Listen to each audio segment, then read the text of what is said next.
Nuovi focolai di Covid-19, il presidente Zaia si appella al governo, ci sono infetti che aggirano le regole, è urgente prevedere il fermo per legge anche alla frontiera trattandosi in molti casi di stranieri. Maxi focolaio presso la sede della Croce Rossa al Lido di Jesolo, 43 positivi, tutti asintomatici, firmata l'ordinanza del sindaco Zoggia per controllare gli altri 85 ospiti della struttura. La Polstrada di Treviso del Veneto ha smantellato un'associazione specializzata in truffe e riciclaggio di auto rubate, arrestato il campione di rally Alain Valle.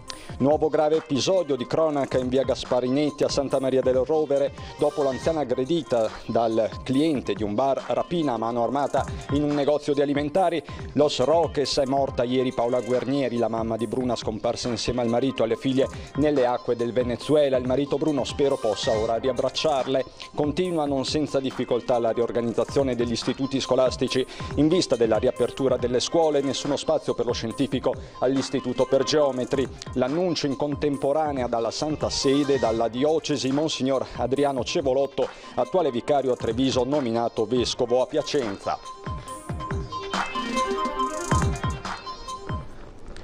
Bentrovati telespettatori di Antenna 3. Ancora una volta ad aprire il nostro telegiornale è l'emergenza Covid, perché si stanno accendendo nuovi focolai in tutto il Veneto. Quello più grave oggi a Jesolo, 43 le persone risultate positive al virus. A tal proposito forte e chiaro l'appello del governatore Zaia al governo.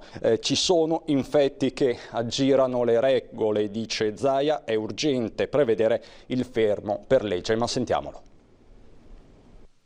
Prima i 3 stranieri che al pronto soccorso di Padova sono risultati positivi al Covid ma hanno rifiutato il ricovero in ospedale, poi l'esplosione del focolaio più numeroso e preoccupante, i 43 immigrati nella struttura della Croce Rossa di Jesolo, con alcuni ospiti che si sono subito resi irreperibili. Prima di un trasferimento previsto di tutti i positivi, qualcuno se l'ha data a gambe e è sparito. Se da un lato il vero problema è quello di garantire le cure a chi è sintomatico positivo, dall'altro c'è l'obbligo di fare in modo che chi è asintomatico e senza sintomi ma è positivo debba restare ovviamente in isolamento fiduciario, in isolamento, in quarantena, chiamatelo come volete.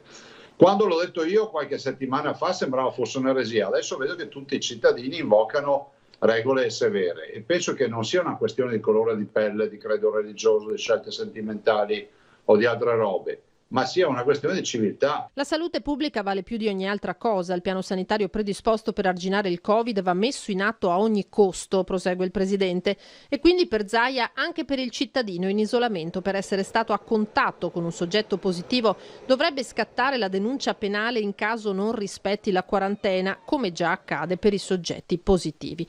Ma le azioni da intraprendere non sono solo queste. Io ho parlato anche stamattina con il ministro Speranza e devo dire che è fondamentale che si adottino le misure. Questa mattina peraltro il ministro mi aveva annunciato i provvedimenti per il Kosovo e per la Serbia. Dico che non bastano solo quelli, ma ci vogliono anche provvedimenti seri rispetto al tema delle ordinanze, ovvero delle quarantene dei positivi e dei contatti stretti dei positivi, ma anche, mi lasci aggiungere, avere ben chiaro cosa stia accadendo a livello diagnostico in quel di Lampedusa quando gli immigrati arrivano, premesso che devono stare a casa loro, ma quelli che sono arrivati, richiedenti asilo, che arrivano devono comunque avere il test, ma che sia un test degno di questo nome, perché se poi ci ritroviamo queste sorprese vuol dire che qualcosa non funziona. Vediamo com'è la situazione a questo punto a Jesolo, la spiaggia dei Veneti e di tantissimi trevigiani. Non si placa la paura da contagio in Veneto. Un nuovo focolaio con 43 persone infette è esploso nella sede della Croce Rossa di Jesolo in via Levantina. Si tratta di 42 ospiti di nazionalità africana e un operatore della struttura. I positivi sono stati trasferiti in giornata grazie all'ausilio di pullman arrivati da Milano in 2 strutture protette extracomunali con sede in Veneto, come disposto dal prefetto. Queste persone noi stiamo adesso in accordo con il comune di Jesolo, la Croce Rossa stessa, la prefettura, le forze dell'ordine, la protezione civile le stiamo portando via da Jesolo e andranno in altre località dove verranno seguite e guarite, insomma, da un punto di vista sanitario, strutture protette. Il focolaio è stato scoperto per un caso fortuito. Un migrante, ospite della struttura che doveva essere operato in ortopedia a San Donà di Piave, come da protocollo è stato sottoposto a tampone che ha evidenziato il contagio. A quel punto sono stati eseguiti altri 142 tamponi nella serata di ieri su tutte le persone che gravitano a vario titolo nella sede della Croce Rossa. Tamponi che hanno rilevato la positività delle 43, tutte asintomatiche, provenienti dall'Africa subsahariana, che per integrarsi nel territorio svolgevano attività lavorativa stagionale. Pertanto sono stati allertati anche i rispettivi datori di lavoro per evitare l'esplosione del contagio e per monitorare la situazione in maniera preventiva. Ora l'attenzione cade sugli 85 ospiti risultati negativi, che resteranno in isolamento nella sede iesolana in attesa del secondo e del terzo tampone trascorsi i 7 e i 14 giorni. Ad occuparsi della vigilanza del rispetto dei protocolli sanitari e dell'isolamento sarà il personale della Croce Rossa, con l'incremento di 11 unità inviate dalla sede nazionale, e il sindaco Zoggia ha subito firmato un'ordinanza e ha avuto un confronto con il questore per assicurare che le persone sottoposte a isolamento non escano dalla struttura e ci sia un presidio costante da parte degli uomini delle forze dell'ordine. Ha fatto subito un'ordinanza urgente, contingibile urgenza, per evitare che le persone che sono negative, perché le positive vengono portate via, che le negative vadano in giro per il territorio fin tanto che non sono passati i 14 giorni di quarantena. E a proposito di Covid, c'è la seconda tabella del giorno di Regione Veneto e Azienda Zero che aggiorna la contabilità del contagio alle 17 del pomeriggio. 34 i nuovi casi riscontrati oggi su tutto il territorio regionale, 2 di questi a Treviso. Il dato in aumento, in forte aumento, è quello degli isolamenti a casa, 1525 le persone attualmente in quarantena, un dato che continua a crescere in questi giorni. Sull'altro fronte, quello dei ricoveri, però il dato rimane invariato e basso. Sono di fatto 2 le persone positive al Covid che si trovano nelle terapie intensive degli ospedali del Veneto. Ma c'è anche un aggiornamento dell'ultima ora che riguarda in particolare la provincia di Belluno, perché nel bollettino che vi abbiamo appena letto non compaiono gli ultimissimi dati aggiornati dal Dipartimento di Prevenzione dell'ULS 1 Dolomiti. Nella sola giornata di oggi sono state poste in isolamento complessivamente 31 persone, 10 di queste sono risultate contatti stretti di una persona positiva al Covid e ricoverata all'ospedale di Padova, che aveva passato lo scorso weekend in provincia di Belluno. Tutti e 10 contatti saranno sottoposti a tampone. In mattinata sono invece proseguiti gli isolamenti anche per 14 viaggiatori in arrivo nel bellunese da paesi extra Schengen e per 7 soggetti con sintomatologia compatibile con il Covid. Veniamo adesso alla cronaca con l'operazione della Polstrada di Treviso e del Veneto, che ha smantellato un'associazione specializzata in truffe e riciclaggio di auto rubate. Fra gli arrestati il campione di rally Alain Valle.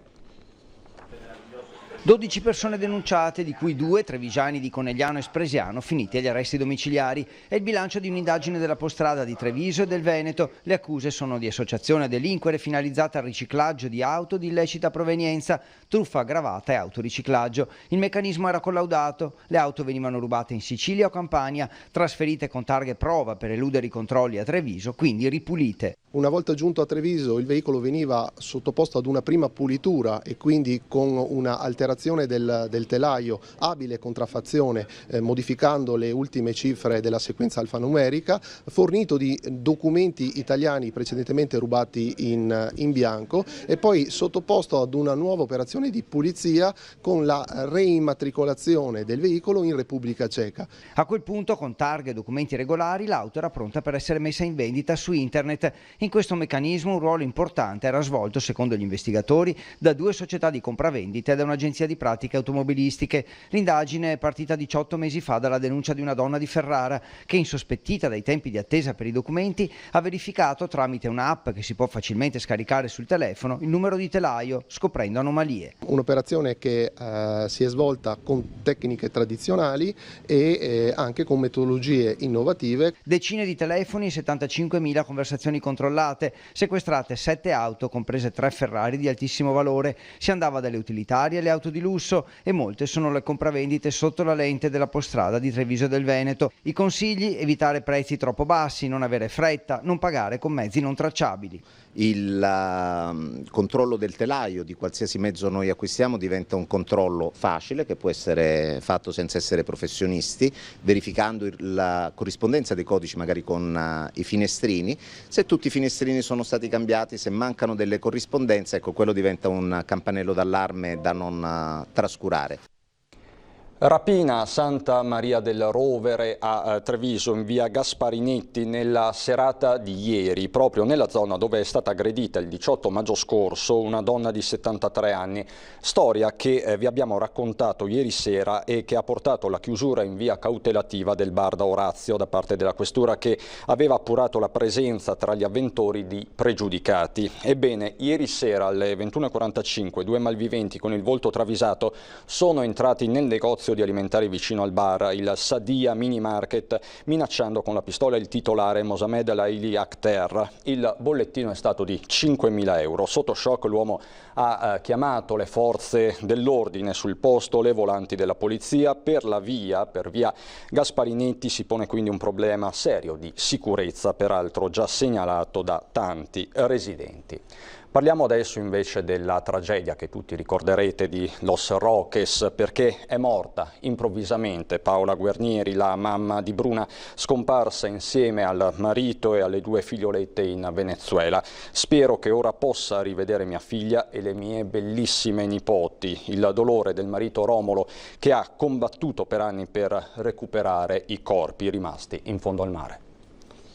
4 gennaio 2008, il piccolo aereo sul quale viaggiava la famiglia Durante scompare nelle acque del Venezuela. Il volo era diretto a Los Roques.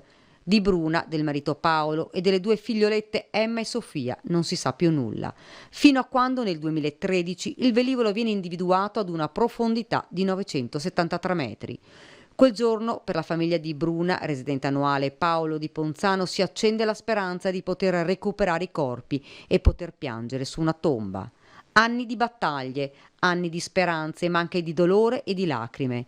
Se n'è andata improvvisamente così, con quell'unico desiderio, Paolo Fontana in Guarnieri, morta improvvisamente senza aver potuto esaudire il suo più grande desiderio. Che possa incontrare mia figlia e le nostre adorate bambine. Paolo insieme al marito hanno combattuto, ma i corpi dei loro cari sono lì, in fondo al mare. Il desiderio di portarli a casa a fare una tomba. Quindi, l'aereo è intero, ma è intero l'aereo. Si presume che anche i corpi siano ancora intatti, perché a quelle profondità la temperatura si aggira sui 60 gradi, sotto zero. E l'aereo è intatto, capisci? E quindi... ma ormai. La voce incrinata da un dolore troppo grande, dalla fatica di una battaglia mai vinta, quella di riportare a casa la figlia, il genero e le sue nipoti, e quelle parole che hanno il sapore di una rassegnazione. Diciamo che il tempo, secondo me il tempo e la morte sono le cose più oneste. E il tempo ti fa passare, ti fa non dimenticare, ma così. Rimangono le foto, i ricordi insieme agli altri figli, quella forza che li ha aiutati ad andare avanti, ma rimane ancora, nonostante tutto, quell'unico desiderio, poter piangere sulla tomba anche della figlia.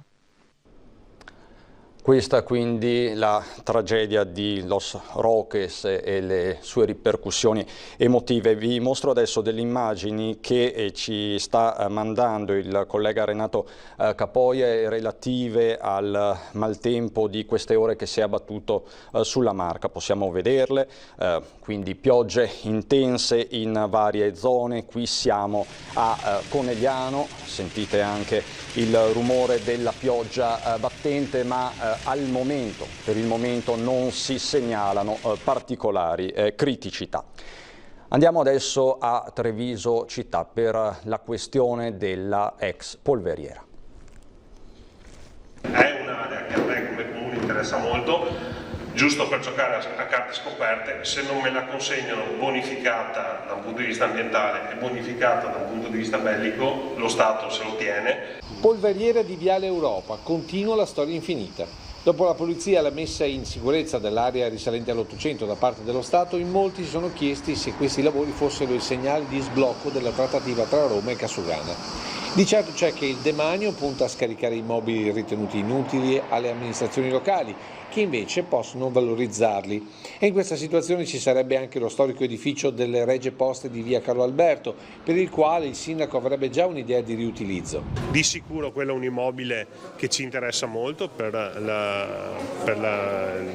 dove è situato, e potrebbe essere molto utile appunto al liceo artistico, che in questo momento è un po' in sofferenza dal punto di vista degli spazi. Tornando all'ex polveriera, qualora Roma procedesse alle bonifiche, a Treviso si sarebbe già pronti per un progetto legato alle scuole confinanti. Abbiamo chiesto la bonifica ambientale e bellica per poter poi ricevere all'interno del risico di cui parlavo prima anche questo immobile. È un immobile dalle grandi potenzialità perché è inserito all'interno tra tre plessi scolastici di notevole importanza, cioè il Mazzotti, il Palladio e il Da Vinci, e quindi immaginare in quell'immobile, in quell'area degli spazi polivalenti per gli studenti sarebbe davvero qualcosa di bello e che mi piacerebbe mettere in campo, previo ovviamente la cessione da parte del demanio della proprietà.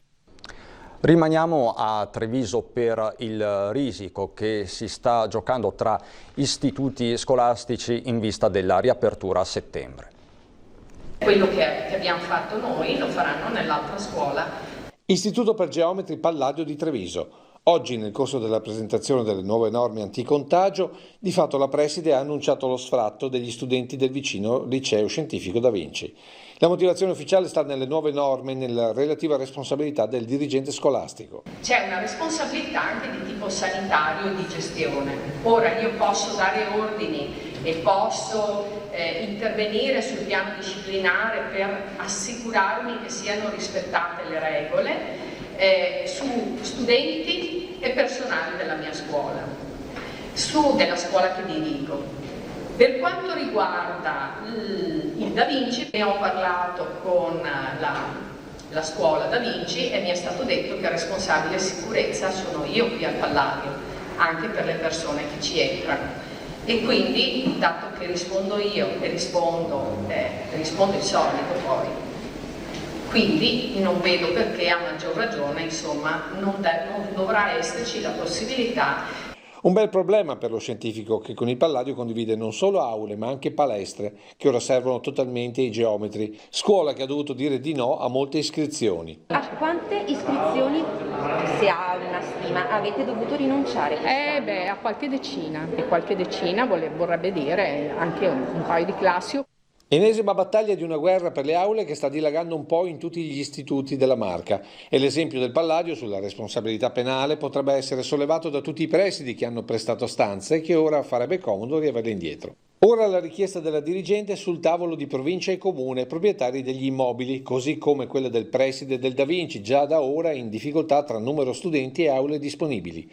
Per lo scientifico, con lo sfratto, la situazione si farebbe drammatica, con la prospettiva di doppi e forse anche tripli turni.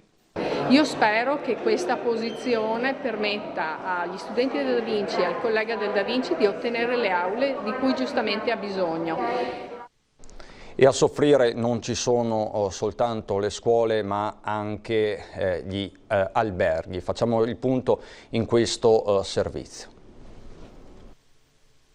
Può dirsi fortunato chi riuscirà a riaprire a settembre, perché stando ai dati raccolti dall'Associazione Veneziana Albergatori, su 200 alberghi del territorio attualmente ha aperto un 70%, mentre un 15% sarà costretto a saltare la stagione. Faticano soprattutto le grandi strutture, mentre piccoli alberghi dove i costi sono inferiori e serve meno personale hanno meno problemi. Chi apre in perdita, abbiamo un tasso di occupazione che è intorno al 15%, molto variegato, c'è chi è il 30%, c'è chi ne ha proprio quasi zero.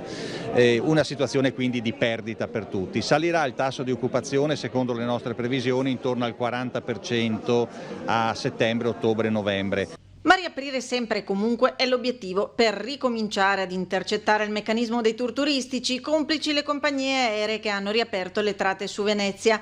Buoni riscontri sul bonus vacanze, ma da solo non basta. L'appello a non essere lasciati soli passa attraverso una rivalutazione del turismo come settore trainante, la garanzia di accesso agli ammortizzatori sociali anche a categorie finora non tenute in considerazione e maggiori poteri agli amministratori locali. Un pacchetto anche di aiuti, ma anche un pacchetto di poteri speciali per regolare alcuni fenomeni di ripensamento del modello turistico, in particolare a Venezia, che il Comune chiede da 5 anni. Analoga la situazione in altre province. Treviso, che pur contando sulla riapertura di metà delle strutture ricettive, fa i conti però con occupazioni da business travel. Anche le strutture aperte sono occupate in maniera limitata, 30% l'occupazione durante la settimana, mentre durante il fine settimana siamo praticamente a zero o quasi. A soffrire sono soprattutto le città d'arte, mentre segnali incoraggianti arrivano dal settore termale nel Padovano. Si spera nella ripresa autunnale, soprattutto per quanto riguarda gli eventi congressuali. Bisogna pensare a un turismo più qualificato, bisogna immaginare anche un allungamento della stagione turistica. Venezia d'inverno deve pensare a se stessa con offerta anche di spettacoli, anche di iniziative culturali. Bisogna ripensare un po' in generale al progetto turismo con un'idea di qualificazione maggiore. Per alcuni anni non avremo i grandi numeri, qui dobbiamo avere più qualità. E sentiamo l'analisi invece di un volto storico del settore turistico trevigiano, Gianni Garatti. La speranza è l'ultima a morire, la situazione è abbastanza tragica, si lavora al 20-25% del normale. Numeri impietosi per il settore alberghiero trevigiano, raccontati dal volto storico dell'accoglienza nella Marca, convinto che l'avvento del coronavirus abbia solo dato il colpo di grazia di una situazione alberghiera sfuggita di mano da tempo. In questi anni, ed è qui il problema reale, troppe strutture ricettive sono sorte, sono nate, sulla scia delle grandi mostre, che poi non ci sono più state, e siamo rimasti con circa 6.500.000 posti letto, contro una presenza di 2.300.000 turisti o comunque visitatori. Ciò vuol dire che dà un'occupazione a posti letti il 35%. Quindi in questi ultimi anni solo poco più di un terzo di posti letto disponibili sono stati effettivamente occupati, che significa per Garatti una politica sbagliata sulla concessione di nuovi alberghi, ma anche di bed and breakfast, che va sottolineato solo nel comune di Treviso, e solo quelli regolari si contano in un numero di 450 con un'offerta di 1.350 posti letto al giorno. È responsabilità della politica, delle imprese, delle associazioni condividere un messaggio che sia forte, una programmazione reale che non faccia avere queste punte disgraziate che ci portano a questi livelli. La causa di questo rigonfiamento dell'offerta di posti letto per Garatti è legata ai grandi eventi culturali e in particolare alle grandi mostre di Marco Goldin. Dal 1998 al 2004 arrivarono oltre 2 milioni di visitatori a casa dei carraresi che chiedevano di dormire, mangiare, insomma hanno messo in moto l'imprenditoria alberghiera già interessata dalla clientela business, ovvero quella dei rappresentanti e dei manager itineranti. Tutto passato e tutto da ripensare. La soluzione è fare più attenzione ai rapporti che ci sono tra domanda e offerta, fare più attenzione agli eventi che siano eventi importanti che trascinino i turisti, no? Quelli che servono localmente e che diano soprattutto un respiro. E questo vale soprattutto per l'area UNESCO, dove, conclude Garatti, molte cantine stanno investendo anche in case vacanze, con il risultato di gonfiare ulteriormente di posti letto un settore che rischia di rimanere vuoto ancora per molto tempo. Per noi adesso c'è la pubblicità, dopo.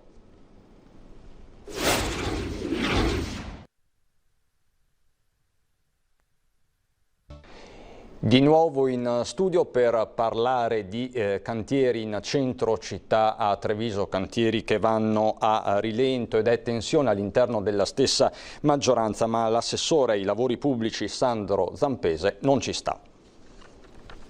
Noi abbiamo fatto una riunione anche 2 giorni fa e non è emerso nulla. Se poi qualcuno ha qualcosa da dire me lo venga a dire, per carità. Poi io sono assessore a un referato dato dal sindaco, che vadano dal sindaco, decide il sindaco, non c'è problema. Ai malpancisti della maggioranza Sandro Zampese risponde lanciando di fatto il guanto della sfida. Di certo i malumori per il ritardo di molti cantieri in città non sono solo affari di Lega e alleati, riguardando residenti e commercianti, questi ultimi già provati dal crollo degli affari causa Covid. Io i commercianti li ho incontrati tutti, tra Viale Cadorna, Piazza Vittoria e fino a San Nicolò. Abbiamo rispettato le tempistiche. Una in particolare. Tra via Diaz e via Nicolò c'è stata la realizzazione dell'acquedotto, del nuovo acquedotto, e adesso a fine luglio noi finiremo con la pavimentazione di quell'ultimo tratto per poi fare riposare 10 giorni in agosto il terreno e poi libereremo il cantiere. Quindi siamo in perfetto cronoprogramma. I ritardi, semmai ammette lo stesso Zampese, derivano dalle opere inserite nel bando periferie gestito da Roma. I cantieri a rilento sono esclusivamente i cantieri del bando periferie, dove riceviamo i soldi direttamente dal Ministero e dove abbiamo 4 cantieri i cui progetti non ci convincevano. Abbiamo fatto delle varianti assieme ai cittadini. È il caso delle varianti all'Eolo o di Piazza Martiri di Belfiore, per cui lo sblocco è atteso a giorni. Tutte queste varianti verranno valutate il 22 luglio presso il Ministero a Roma ed è per quello che i cantieri in questo momento sono fermi. Stiamo aspettando la validazione delle varianti. E ora l'annuncio fatto oggi in Duomo. Il vicario della diocesi Monsignor Adriano Cevolotto è il nuovo vescovo nominato di Piacenza. Che il Santo Padre ha nominato Monsignor Adriano Cevolotto del clero di Treviso, vicario generale, nuovo vescovo di Piacenza Bobbio. Un lungo applauso all'interno del Duomo ha salutato il passaggio di Monsignor Adriano Cevolotto da vicario di Treviso a vescovo della diocesi emiliana. La comunicazione è stata data in contemporanea nella sala stampa vaticana e nella sede del vescovado di Piacenza del vescovo Gianni Ambrosio, che ha rassegnato le proprie dimissioni al Papa. Monsignor Adriano Cevolotto, 62 anni, originario di Roncade, sacerdote da 36, ha ricoperto negli anni a Treviso numerosi importanti incarichi. Dal 2014 vicario generale, stretto collaboratore prima del vescovo Gardini e attualmente del vescovo Tomasi. Monsignor Cevolotto è stato parroco a Castelfranco Veneto. In precedenza era stato rettore del seminario di Treviso per 5 anni e segretario del vescovo Magnani, presente all'annuncio con Monsignor Gardin, che ricorda quando gli aveva preannunciato la nomina, ma non come suo successore. Mi era molto sorpreso, non ti ho detto ma no. Non Treviso ma Piacenza quindi per una nuova missione che Monsignor Cevolotto conta di affrontare così. Una bella occasione di affrontare una realtà nuova, diversa, una realtà che non conosco e che quindi mi chiederà di mettere tutto l'impegno per poter cercare di entrare in tutto questo. Forte la commozione nel lasciare quella che è stata fino ad oggi la sua diocesi. Io ho sempre detto che il presbiterio di Treviso è un bel presbiterio, cioè il gruppo dei preti, che discute, che magari anche non è sempre concorde nelle posizioni eccetera, ma è vivace, è stimolante ed è stimolato. Inevitabile per il neovescovo il pensiero alla mamma. Come può pensare una mamma, dice ma vai così lontano, gli ho spiegato che insomma è più o meno la strada per andare ad Arabba, ecco, quindi un po' di più, quindi no, è che sì, comunque è una donna di fede, quindi credo che senz'altro sarà capace di sostenermi anche soprattutto con la preghiera in questo momento. Andiamo adesso a Belluno.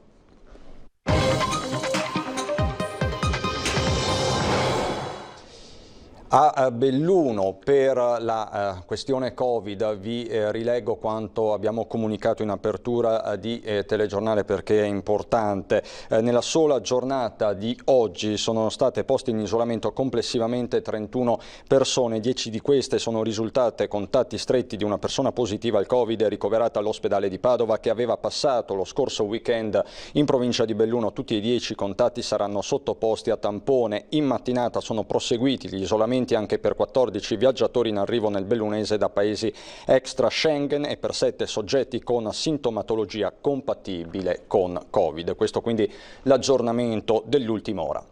Un altro fronte è caldissimo, quello della gara del gas con la Procura di Belluno che si prepara a una ricostruzione minuziosa e analitica dell'iter procedurale seguito per l'affidamento della gestione della rete del gas. Da ieri, su delega del procuratore capo di Belluno Paolo Luca, è iniziata l'acquisizione della documentazione negli uffici di Palazzo Rosso, stazione appaltante del Comune di Feltre e del Consorzio BIM. Sullo sfondo potrebbe esserci un'ipotesi di turbativa d'asta. Il presidente del consorzio BIM Piave, Umberto Soccal, ci ha liquidati al telefono con un secco no comment. Parla al contrario a ruota libera e non è per nulla preoccupato il sindaco di Belluno che ieri ha accompagnato le fiamme gialle negli uffici della responsabile unica del procedimento, Maura Florida. Ne sono invece abbastanza contento in questo caso perché finalmente in questo momento abbiamo sia un ricorso al TAR, quindi un ricorso sul piano amministrativo, sia la procura che verifica e questo ci dà la massima garanzia del fatto che questa procedura segua e abbia seguito sostanzialmente un percorso assolutamente corretto. L'acquisizione della documentazione disposta dal procuratore capo di Belluno Paolo Luca è iniziata ieri fra Palazzo Rosso, il Comune di Feltre che ha fornito tutti gli atti relativi al rapporto con Italgas con la quale l'amministrazione perenzina ha un contenzioso e il consorzio BIM. Sotto la lente della magistratura l'iter avviato 5 anni fa che ha portato alla contestata aggiudicazione della gestione delle reti gas contro la quale i sindaci di Atem hanno annunciato il ricorso al TAR. Noi abbiamo già chiesto agli uffici di verificare se sia opportuno effettuare la costituzione in giudizio oppure no, perché è una decisione tecnica, non è una decisione politica. Mi pare di capire che la decisione degli uffici sia quella di costituirsi e quindi di resistere in giudizio. È chiaro che chi ha effettuato la procedura e ne garantisce la validità effettua anche le scelte discrezionali rispetto a se e come difendersi nei vari giudizi.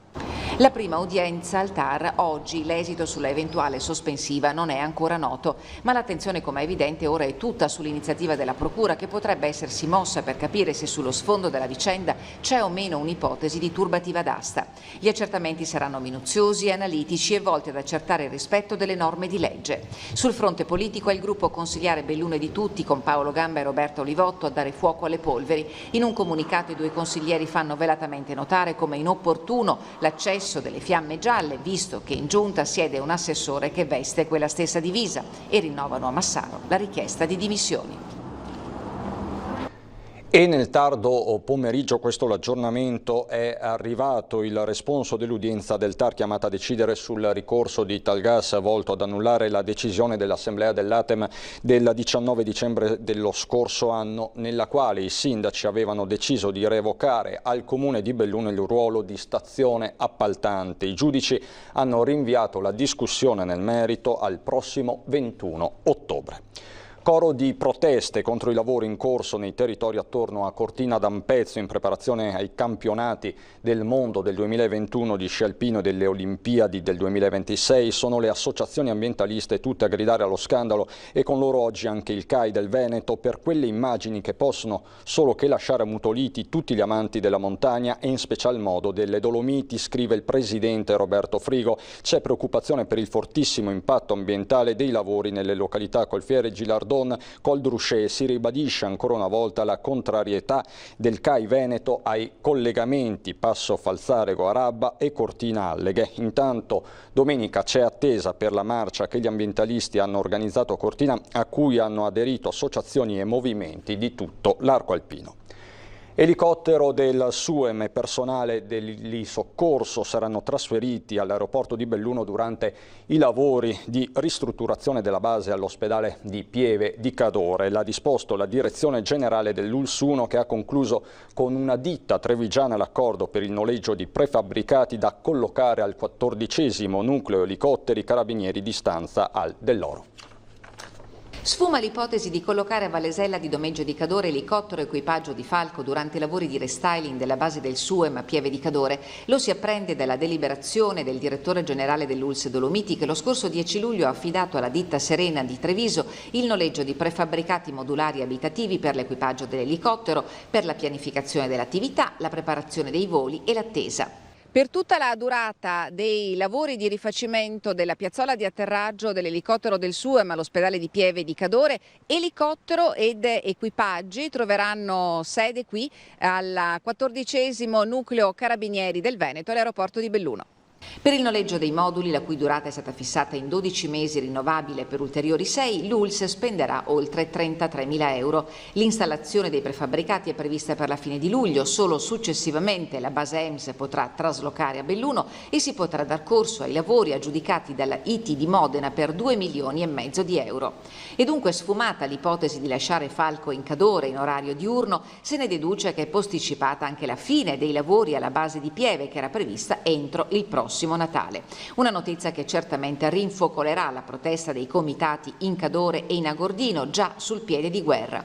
Dobbiamo batterci perché gli ospedali di Pieve e di Agordo tornino ad essere quel presidio salvavita per il quale entrambe le strutture sono nate nelle terre della vera montagna, scrive la passionaria Maria Antonia Ciotti, ex sindaco di Pieve di Cadore. È un diritto che ci spetta come cittadini di questa regione, dove esistono 2 pesi e 2 misure. I comitati chiedono che venga ripristinata la reperibilità chirurgica H24 nei 2 nosocomi. Per l'ospedale di Agordo proprio oggi sono stati aggiudicati lavori di ristrutturazione e ampliamento del pronto soccorso per un investimento complessivo di 3 milioni di euro. I lavori inizieranno il prossimo autunno. La formazione tecnica non è una cosa da maschi e la sintesi dell'appello lanciato oggi dalla presidente di Confindustria Belluno Dolomiti Lorraine Berton è rilanciato sui social. Quello della numero 1 degli imprenditori bellunesi è un vero e proprio appello in rosa. Le nostre aziende hanno fame di nuove competenze e le competenze, così come il merito, non hanno sesso, scrive Berton, rivolgendosi in particolare a tutte le ragazze con diploma, occupate e inoccupate di tutte le età, invitate a iscriversi all'ITS Meccatronico, percorso che Confindustria Belluno Dolomiti ha voluto con forza a Belluno per dare uno strumento in più alle aziende del territorio e una chance di crescita ulteriore, sia umana che professionale, ai giovani. Veniamo adesso alla nostra rubrica Bimbi in TV con Riccardo di Fontanelle e Liam di Susegana.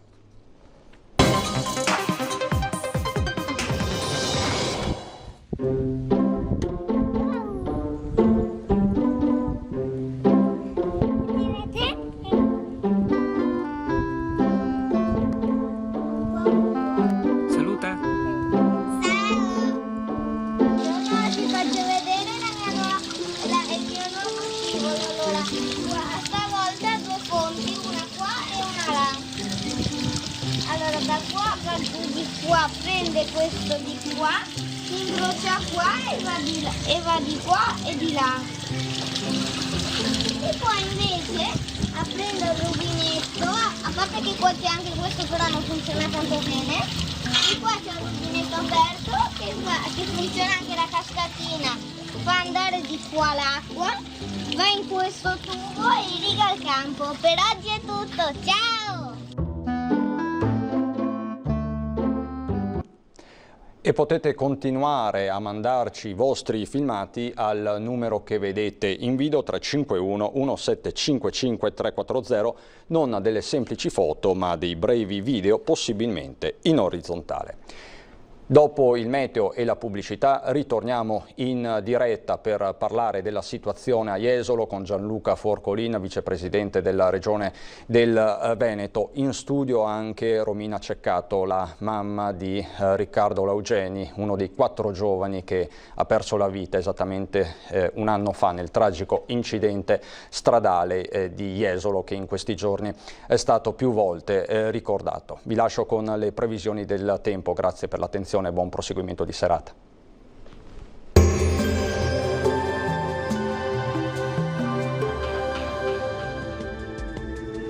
Bentrovati al meteo.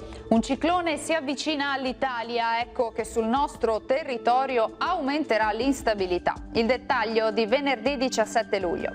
Sul Veneto cielo molto nuvoloso, con piogge sparse un po' ovunque, localmente alternate a pause più asciutte e anche maggiormente soleggiate. Deciso miglioramento del tempo entro la nottata. Temperature minime tra i 13 e i 19 gradi, massime invece tra i 22 e i 25 gradi. Ci spostiamo ora sul Friuli Venezia Giulia, dove avremo più o meno la stessa situazione, spiccata variabilità con occasionali acquazzoni e parentesi con un po' più di sole. Temperature minime fino a 19 gradi, massime sui 25-26 all'incirca. Infine uno sguardo al Trentino Alto Adige, al mattino avremo più sole, poi peggiorerà anche qui con l'arrivo di qualche precipitazione. Temperature minime sui 15 gradi, massime fino a 26 gradi. Dal meteo per ora è tutto, io vi auguro un buon proseguimento con Antenna 3. Arrivederci.